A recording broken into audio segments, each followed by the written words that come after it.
Lutuin natin ngayon ay cheesy beef menudo. Ang mga sangkap natin, bawang, sibuyas, bell pepper at baka. Maghiwa ng carrots at patatas. Pagkatapos hiwain, hugasan itong mabuti. Pagkatapos hugasan, pakuluan ito ng 5 to 8 minutes para lumambot ito.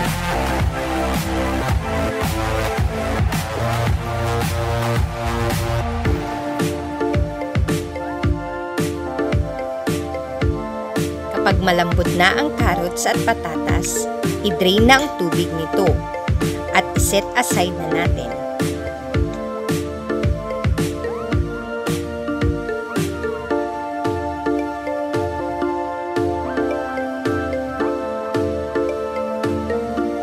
First step, igisa ang bawang. Haluin itong mabuti hanggang mag-golden brown.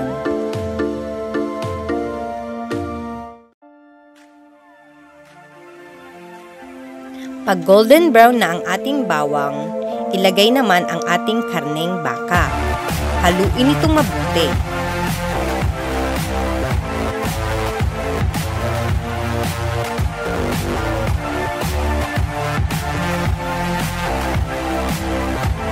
Yan ito ng konting asin at saka paminta para ito ay maglasa.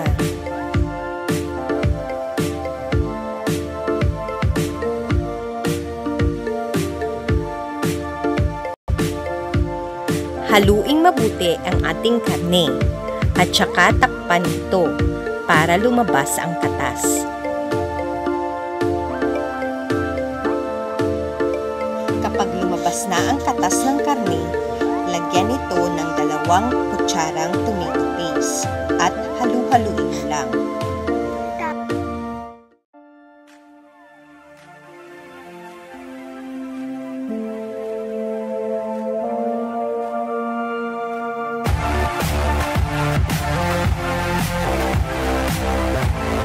Pagkatapos haluin ang tomato paste, isunod naman ang tomato sauce at haluin ito. Takpan nito ng 10 to 20 minutes para ito ay palambutin.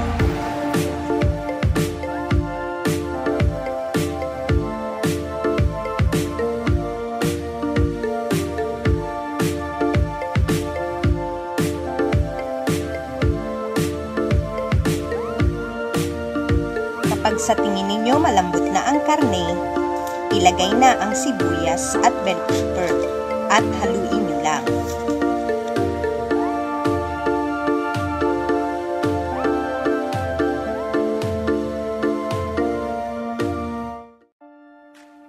Isunod natin ang sinet aside natin na carrots at patatas at haluin ito.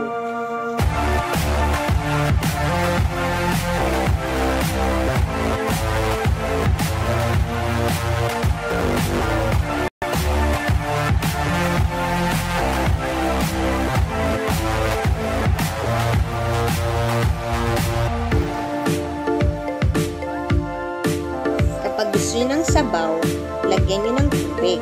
Depende na sa inyo kung gaano karami ito. Pag kumulo na ito, lagyan ito ng slurry. Ito ay ang pinaghalong cornstarch at tubig. Ito ang magsisilbing pampalapot natin.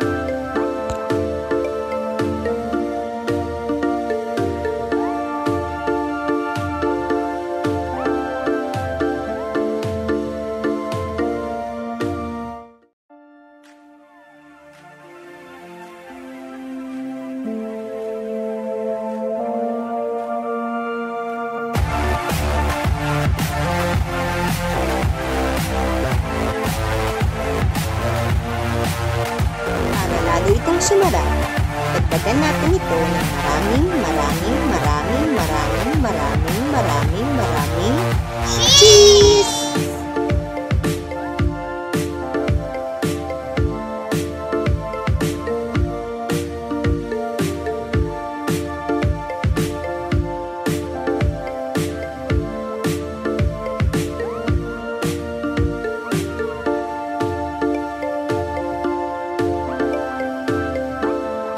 Charan! Ito na ang cheesy beef menudo natin.